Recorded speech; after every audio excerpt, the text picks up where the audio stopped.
Madame, Mademoiselle, Monsieur, bonjour, bienvenue en compagnie de Maurice Bellet, théologien, philosophe, psychanalyste, même s'il n'aime pas trop qu'on le dise, auteur de très nombreux ouvrages, et que nous allons aujourd'hui interroger à propos d'un sujet qui concerne tout de même tous les croyants, à savoir la théologie.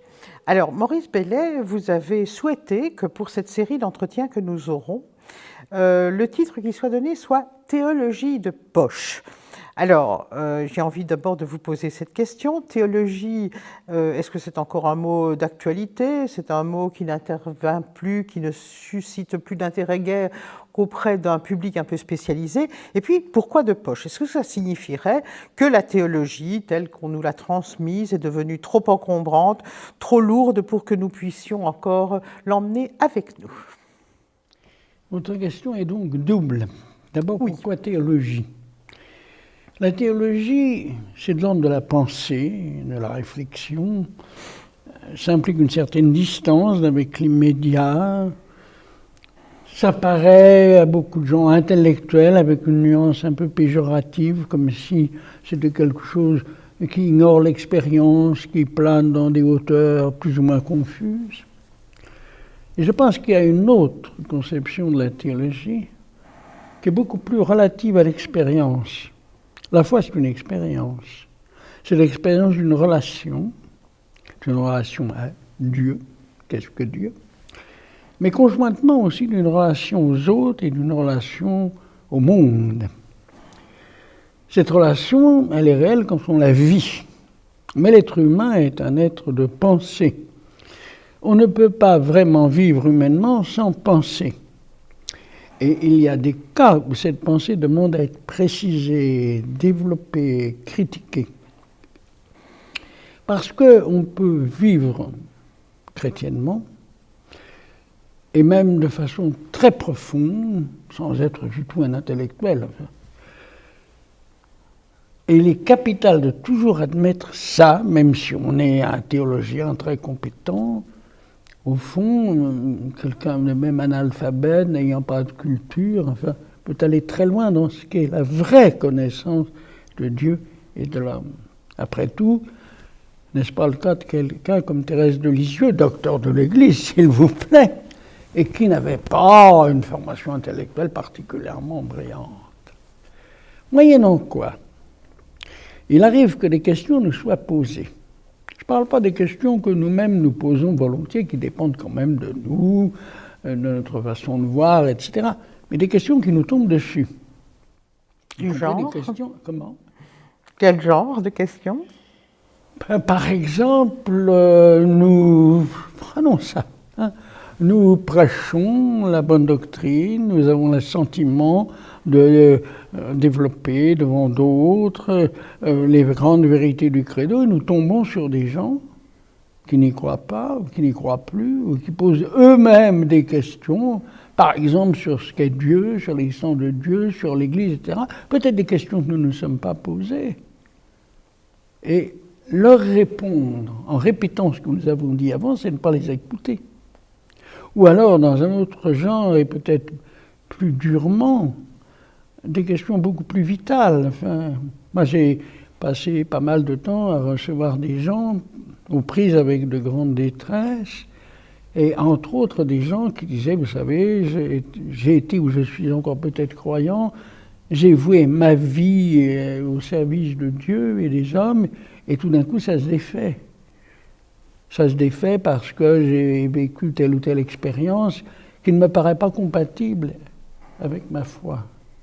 Si vous n'écoutez pas les gens, l'expérience dont ils témoignent, les réponses que vous leur donnez sont extrêmement compromises. Elles peuvent même être redoutablement dangereuses. Ça veut dire que nous devons sortir d'une conception de la théologie qui serait une espèce de corpus, de contenu en dehors de nous et dans lequel on pourra aller puiser. Alors, il y a une conception de la théologie qui est comme ça. C'est un discours clos sur lui-même qui sait des choses, qui disserte sur Dieu. Puis il y a une autre conception de la théologie qui me paraît quand même traditionnellement, beaucoup plus forte, qui est la théologie C'est une pensée qui arrive à mettre des mots, qui arrive à dire quelque chose pour éclairer des expériences qui, sans ça, risquent de demeurer obscures. Donc on ne peut pas faire de théologie en se coupant radicalement de l'expérience humaine et de l'expérience de foi. C'est ce que je crois. Mais il reste que si on est dans une perspective doctrinale, close sur elle-même, ça risque de devenir doctrinaire, ce qui n'est pas tout à fait la même chose, c'est-à-dire qu'on n'écoute pas l'expérience. Alors, je pense qu'on aura l'occasion de redévelopper ça peut-être un peu plus tard. Parce que c'est assez capital. Ça. Oui, tout à fait. Et alors ça, c'est un premier aspect. L'autre aspect que vous avez évoqué, c'est pourquoi théologie de poche. Oui. Ah, bien, l'ambition que nous avons, vous et moi, de parler un peu de ces sujets, est une ambition tout à fait impertinente et à la limite insensée. Enfin, c'est déjà vrai dès qu'il s'agit de parler de Dieu. Nous aurons peut-être l'occasion de voir ce qu'il en est de parler à Dieu ou d'écouter Dieu quand il nous parle. C'est une fameuse affaire. Mais parler de Dieu, à strictement dire, est-ce que c'est possible? La phrase de Saint Jean, qui trouve d'autres références dans le Nouveau Testament, personne n'a jamais vu Dieu, c'est à prendre avec beaucoup de rigueur. On ne peut pas vraiment dire des choses sur Dieu comme sur un objet, comme vous pouvez parler de la chaise ou même de la démonstration des cas d'égalité du triangle. Ça échappe. Dieu échappe, enfin, au moins le Dieu de la foi et le Dieu de la foi chrétienne, c'est ce qu'on ne peut pas saisir. C'est même, si j'ose m'exprimer ainsi, le grand mérite de Dieu, c'est qu'il est insaisissable et qu'il nous signifie déjà ça, que nous ne pouvons pas tout saisir, tout maîtriser, tout dominer. Parce que ça, c'est le principe de l'attitude doctrinaire et finalement de l'attitude totalitaire. L'un des grands périls pour les humains, c'est de croire qu'ils peuvent tout tenir. Et vous êtes sûr de la conséquence, c'est que ça tient les humains et que ça les écrase. Donc, on pourrait presque dire que la définition de Dieu, si on peut se risquer à le définir, c'est déjà ça, c'est que ça ouvre. Donc, même s'il y a quelque chose de l'ordre de la doctrine à propos de Dieu, parce que ça signifie qu'on ne peut pas dire n'importe quoi, bon, il y a quelque chose qui peut être dit, c'est dans une condition extrême, évoquée par saint Augustin, dans un ouvrage majeur, son De Trinitate, sur la Trinité, où il dit, je vous dis ces choses, non pas parce qu'on peut les dire, on ne peut pas, mais parce que nous, les humains, on ne peut pas se taire.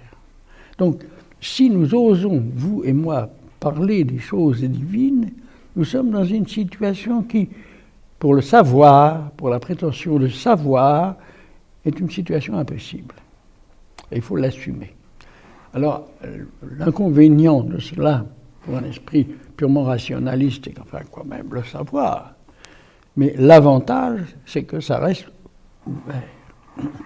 Mais il y a un aspect supplémentaire, c'est que les conditions font que nous allons être brefs.